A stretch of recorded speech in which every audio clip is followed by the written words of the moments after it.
This conference will now be recorded.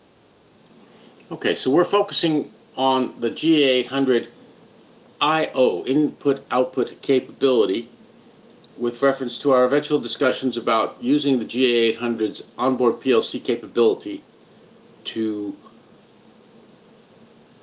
better solve applications in the field using drives and motors. I'm going to go to a place I go to often in our manuals, which is our control circuit wiring diagram. And Craig, is this zoomed up enough, or do I need to zoom it up some more? A little bit more. The guys can use their zoom on their screens. Okay. Where the heck is the zoom button on this? Huh. Marquee zoom. I don't think I'm going to do that. Anyway, zoom up on your screens if you will. What I'm looking at here on the upper left-hand corner is the digital inputs. And let's talk about broad categories of I/O. First and foremost is a digital input. That's basically a 1 or a 0 as far as the drive's microprocessor is concerned, and it's a single wire in with a signal on or signal off. Second category is digital outputs, where the drive controls an on-off status as opposed to receiving from the field an on-off status. Analog input gives us the ability to have an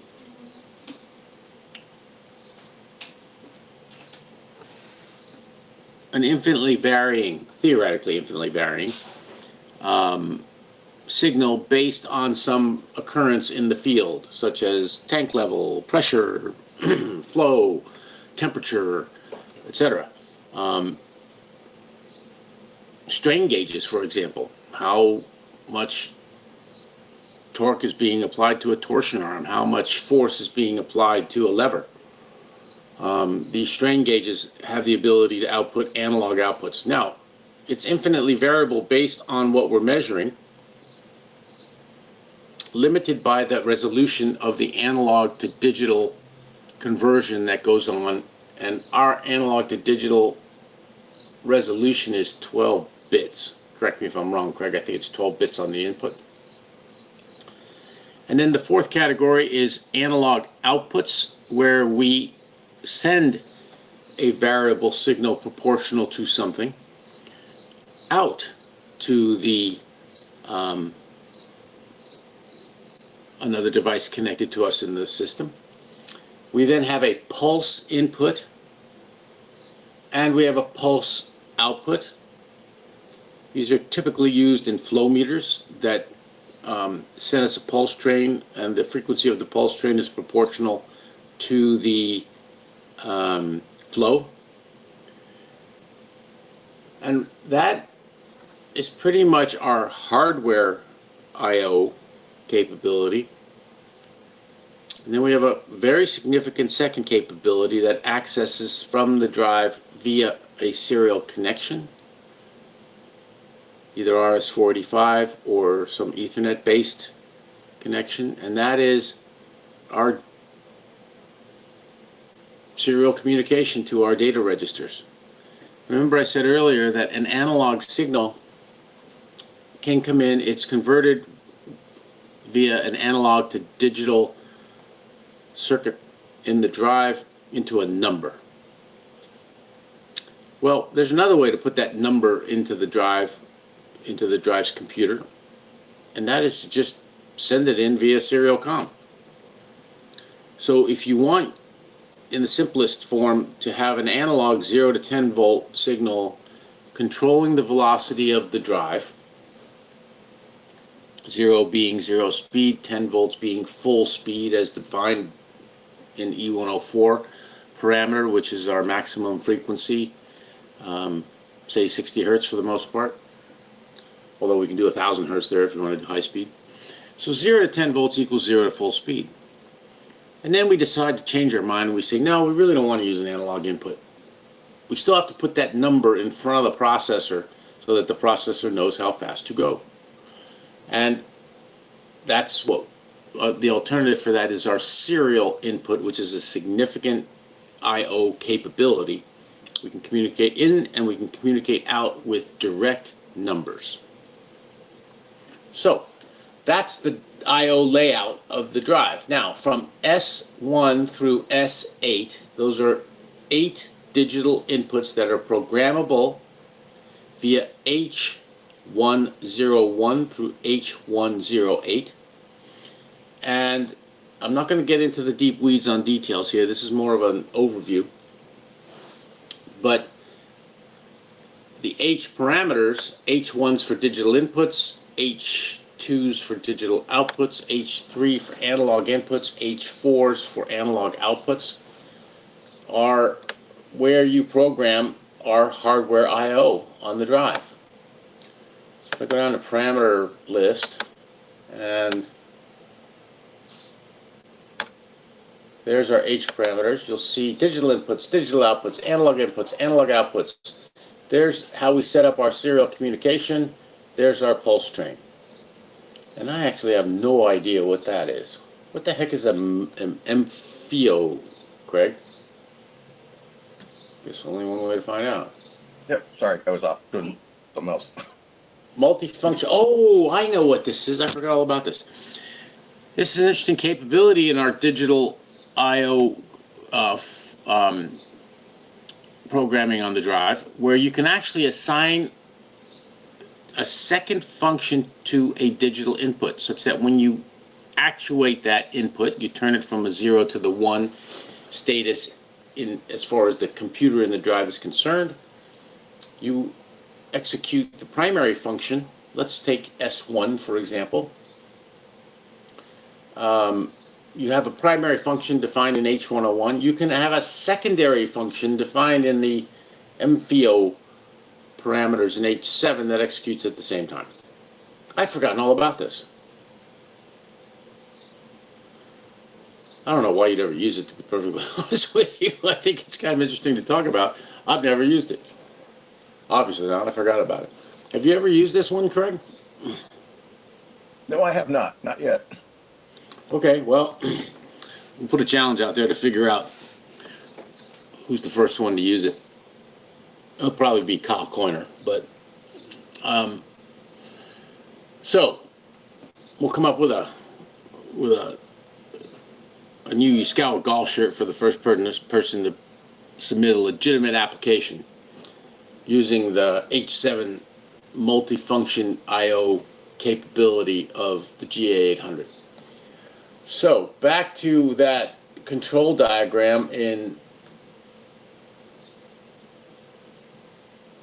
section 3.5 of the drive.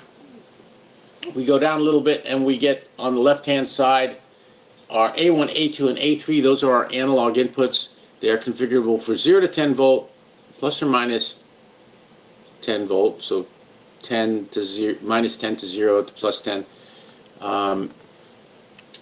And then, of course, 0 to 20 milliamp or 4 to 20 milliamp. 0 to 10 volt and 4 to 20 milliamp are by far the more popular ones. You configure the I/O function in a specific parameter, H3 something, and then you tell the drive whether it's 0 to 10 volt or 4 to 20 milliamp. That requires a parameter setting and a change in a jumper on the control board. And A1, analog input 1, comes configured for 0 to 10 volts. You can see here that the A2 switch is set for I, which stands for current or amps, neither of which words start with I. And A3 is configured again for voltage. You can simply go and change these jumper positions and change the associated parameter for in the H3s to choose which way you want that analog input to be configured. Similarly for the analog outputs in H4s and this set of jumpers here, again V and I, both of which you can see are factory set up for 0 to 10 volts or V.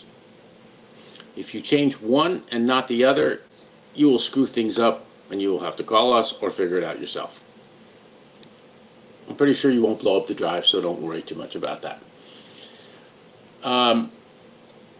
Okay, now back up to the digital, and we're not going to dwell on this too much, but our ability as far as digital inputs mirrors somewhat the capability of the different I/O modules you get on a PLC.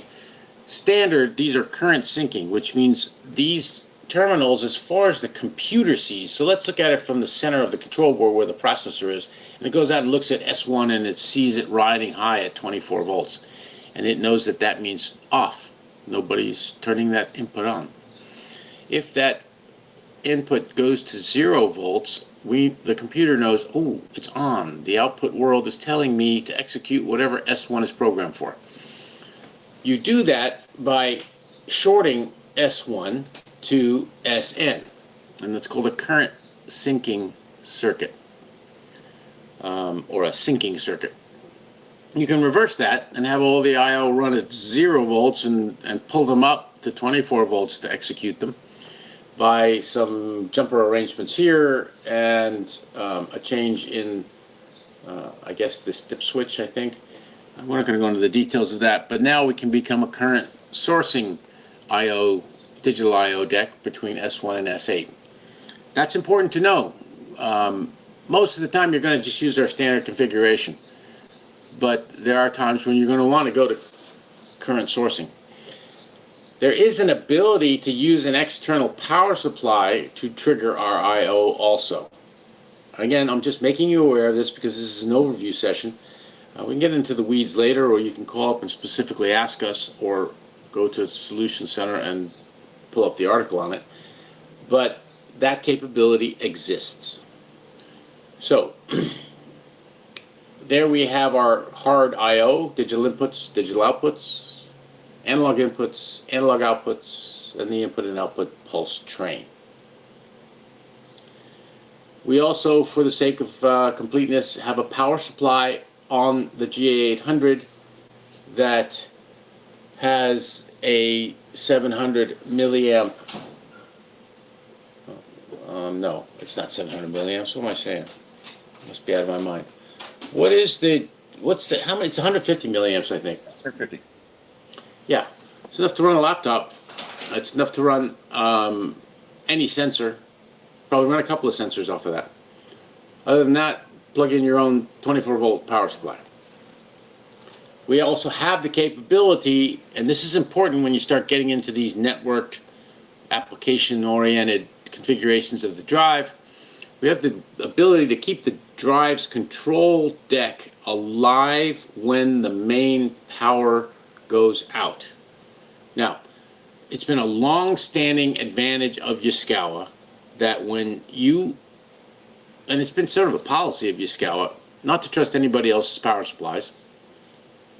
And back in the day, there were a lot of cheap power supplies that used to blow up and take out the drive with them, and that's not a good thing. So we designed most of our products such that we had a different approach to the power supply required internally in the drive from our competitors. And this is still a significant feature advantage, so you probably want to know about it. You can tell one of the older generation, less costly drives because you look at the input terminals L1, L2, and L3, and you'll see two little wires going off of L1 and L2 over to CL1, CL2, or some smaller control terminal, and that's the input to the primary of a control transformer that creates all of the voltages needed to control that drive, 5, 12, 24 volt. That is not a reliable way of doing a power supply. It's not the most reliable way of doing power supply in a VFD. It's pretty much tapping and therefore exposing yourself to the input line and channeling that directly into your control circuits. Yaskawa has, for decades, said that's not a good idea. We don't want to have our control power supply outside the harbor wall. We're going to put it inside the harbor wall so that all the waves crashing into us from the power supply itself, be that PG&E, Southern California Edison, what have you, are not going to affect our control power. We don't think that's a reliable way to build a drive, and we used a digital switching power supply off the DC bus And therefore, regardless of the power level or the voltage level of the DC bus, we were able to control our control voltage because it's a digital switcher. We're also behind the harbor wall. We're behind the diode bridge and backed up on a DC bus with huge filter capacitors. Therefore, very safe. And it's been a hallmark of our reliability, in my opinion. So, with the new generation of drives, we said, you know, these are going to be more and more used in the programmable world and a lot of serial communication. We're going to have to give the capability to the customer, much as we hate doing it, of powering our drive from his power supply. Therefore, if his power supply fails, we're out. But power supplies are much more reliable these days, and hopefully you will specify a good, reliable power supply. Then, when you connect that to the 24-volt control power input in the lower left-hand corner of this, you see the little hand circling around that. That is where you put 24 volts into the drive when you take off power from the main input to the drive, L1, L2, and L3. But you maintain 24-volt power here. The drive processor stays alive. You can now continue to communicate to the drive even though the drive has no ability to control the motor. That's important for the world we're moving into. Okay, now, do we have additional I/O capability? And indeed we do. We have analog input, AI, digital input, analog output, digital output. These are additional I/O, hardware I/O, that you can plug into the control board of the drive. So, for example, DI-A3, a digital input, provides 16 additional inputs to the drive. The programming parameters are in there for these extra I/O points. They program the same way as the S1 through S8.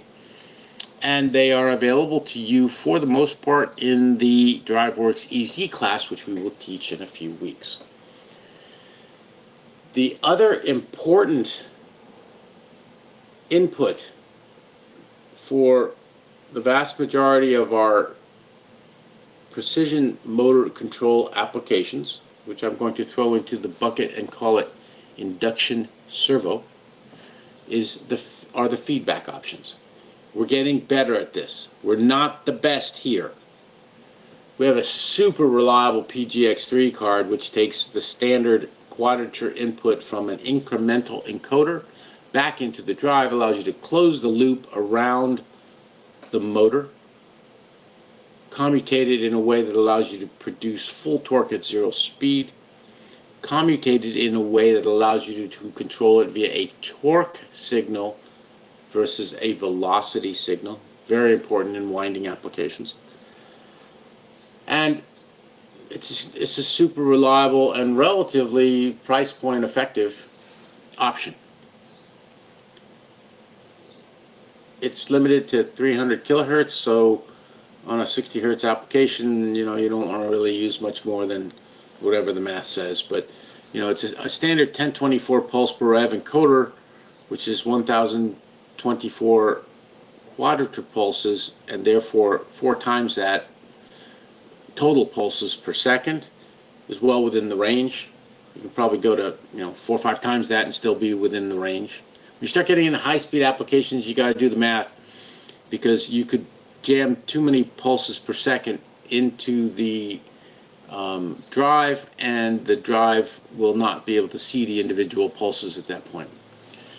So, something to keep in mind. The PGB3 card, I never use that, so you can ignore that. PGF3 card is an NDAT and hyperface serial input for absolute encoders. Those of you who do not understand the difference between incremental and absolute, I suggest doing some research on the internet, but in a nutshell, an incremental encoder will tell you where you've moved from the last known position, but if you turn the power off and turn it on again, it doesn't have a known position. Absolute encoder, you always know where you're at, whether you turn the power off and turn it back on again or not. And therefore, with an incremental encoder, you typically have to run a homing routine to find out where you are in the absolute world. And with an absolute encoder, you don't have to do that. Resolver interface, for those that are interested in still using the old resolver technology, super reliable feedback devices. Frankly, not really necessary anymore in most applications that we will be running.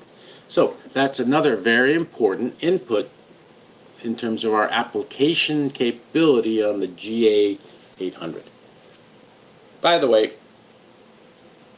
closed loop capability exists in the U1000. It does not exist in the GA500 and the P1000. So that is the survey of I/O points on the drive. You can see that we can significantly beef up the capability. We can triple the number of digital inputs, for example, that we have on the drive. And again, these are all usable in the DriveWorks Easy program. Now,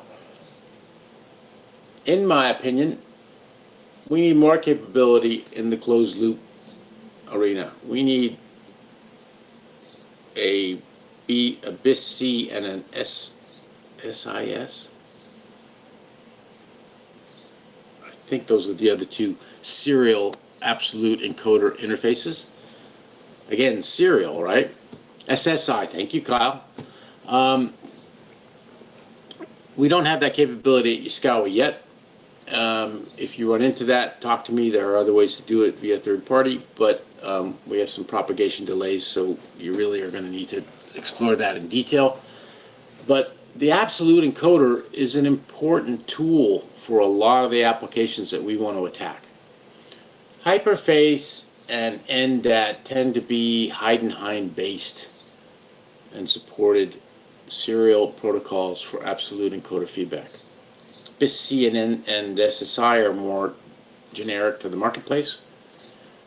And you would say, well, why'd you do a specific one first? Well, that was probably based on a specific application from a large OEM in Europe. And that's why we have it. That's kind of what drives some of our development. Okay, let's move to the serial communication capability on the drive. This is the ability to talk serially. Network communications. We pretty much do most of it. You can see that list there. Everything from Ethernet IP, Profibus Profinet, that's Siemens RS485 and Ethernet protocol, supported protocols respectively. The drive speaks native Modbus, and it is native Modbus RTU, so a serial interface, RS485 or RS422. If it's a point-to-point, you can use RS232 to communicate to us via Modbus. Every other communication option is a translator option card that ultimately dumps into the drive as Modbus RTU. So a field programmable gate array with the Ethernet IP on the input side of the option card and Modbus communicating to the drive itself from the option card. So you plug the option card onto a slot on the control board of the VFD. We do that because we want to make one drive, one way, one ring to rule them all, and we have option cards to allow us to make the drive the same way all the way around the world and configure it to the different communication protocols without changing the core design and therefore manufacturing efficiency of the drive. That's a good way of doing it. Having specific control boards for specific serial protocols doesn't make any sense to me. It's used as a selling point against us. I think we can easily parry that thrust. So we have BACnet capability and LonWorks on an industrial drive. Why? Well, we're doing a lot of interface to building automation systems, and we may not be an HVAC application. We may be running something else that is critical to the building automation system. So therefore we have those LonWorks, BACnet, and Apogee Metasys are HVAC industry-specific protocols. Nothing more than another language on a serial link to the drive. So in the modern sense, if we look at architecture, setting ourselves up so we can write some application-specific software, I think it's nice for us to have a high-speed serial interface to communicate to the drive from elsewhere in the control network, like a human-machine interface, or a supervisory PLC. And we'll talk next week more about architecture of control systems as we prepare to move into the DriveWorks Easy programming classes. But the serial interface is going to be an important part of a state-of-the-art control configuration. We're moving away from digital input, digital output, analog output interface to our field network items, such as a drive. A drive is kind of a hybrid. It's a field bus item like a sensor in that it controls the motor, but it is also a capability to do its own programming on board, and therefore it's a controller. So it is a hybrid. And we'll have a discussion about centralized versus distributed control architecture in a future class. The serial COM capability of Yaskawa is there. It's good, reliable. There are two things I have against it. One is the price. You can see the list prices there. Those list prices are about 4 times what those cards should cost, in my humble opinion. Again, the disclaimer, this is not Yaskawa talking, this is Pierce talking. You can get third-party translators to Modbus much less expensively. Know that as our channel, because I want to empower you to be successful.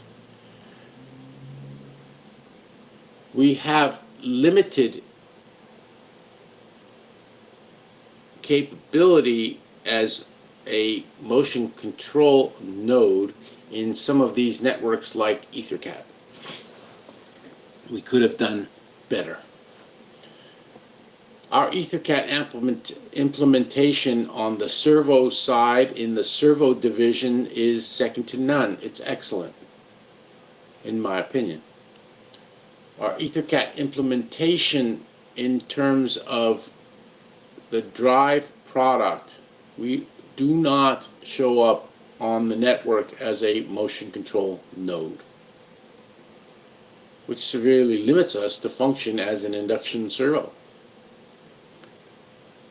We show up as a generic data node. Not so good. I'll get into more detail on that later. But that is a gopher hole that I don't want you to step in. So there, gentlemen and ladies, is our network communications, which I think is by far the more important capability for us in terms of our ability to interface with the outside world. As a controller, we want to bring in sensor inputs, be they encoders, pressure sensors, temperature sensors, what have you. As a controller, we need to be able to communicate our decisions out to the rest of the hardware network in the application, be they contactors and relays that we turn on, lights, buttons, be they analog signals to a slave drive that is running with us in a master-slave relationship.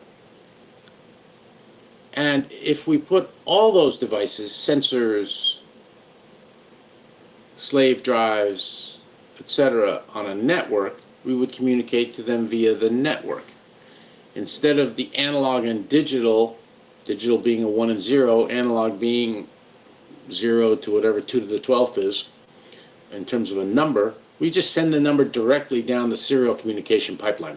Much more efficient, easier to wire, and in many cases more reliable, less prone to noise. So that's how we will take our little mini controller and communicate to the outside world as a controller.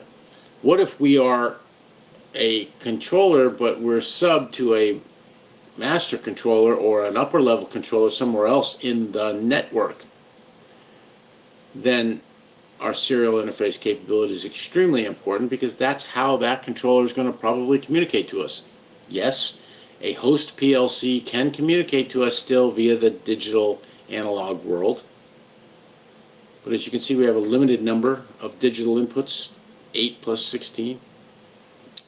And A lot of wiring associated with that. That's 24 wires plus the common, or 4 wires for a serial comm input. I think I would do serial. Now, that serial capability allows us to connect to an upper level controller like a master PLC and function effectively in the network from an update rate, from a reliability of signaling rate, and from a data throughput rate. So that is the I/O 5,000 foot view of the GA800 U1000, and there's subsets of that capability existing in the GA500 P1000. Hopefully this gives you some background so that we can move next week into a discussion of control system architectures, talking about things like HMIs, human machine interfaces, other PLCs, microcontrollers. There's a whole bunch of terms out there for the other things that will reside on this network that we are going to show you how to become a member of so we can more effectively solve applications issues in the field. I do not pose myself as a PLC expert. Therefore, I am very interested in having your feedback on all of these classes. Let's make this more of a community event and have a lively discussion on these things. I want to develop this capability together with you. These classes are nice, and I really appreciate the opportunity to speak to all of my friends every week, but it's about developing a capability as a team to go out there and win more business and to honorably defeat our competition. I think, to sum up and put a circle around our discussion today, that what I said earlier in the hour session is that this capability is extremely important for our success. It is how we will differentiate it's one of the ways that we will differentiate ourselves moving forward as we try to sell more Yaskawa drives than the next guy. Selling Danfoss, selling ABB, selling Siemens. These are really capable companies and really capable products. So we need to up our game. I propose to you in the final minute of our class today that this is a valid investment of your time, my time, our time, in order to achieve that goal. We will become better at what we do. The capability already exists. All we need to do is develop it within ourselves at this point. So with that said, it's 8 o'clock Monday morning, and it's time to go to work, gentlemen and ladies. Thank you very much. We'll see you next week. Thanks, Pierce. Thank you, Pierce. Thanks, Pierce.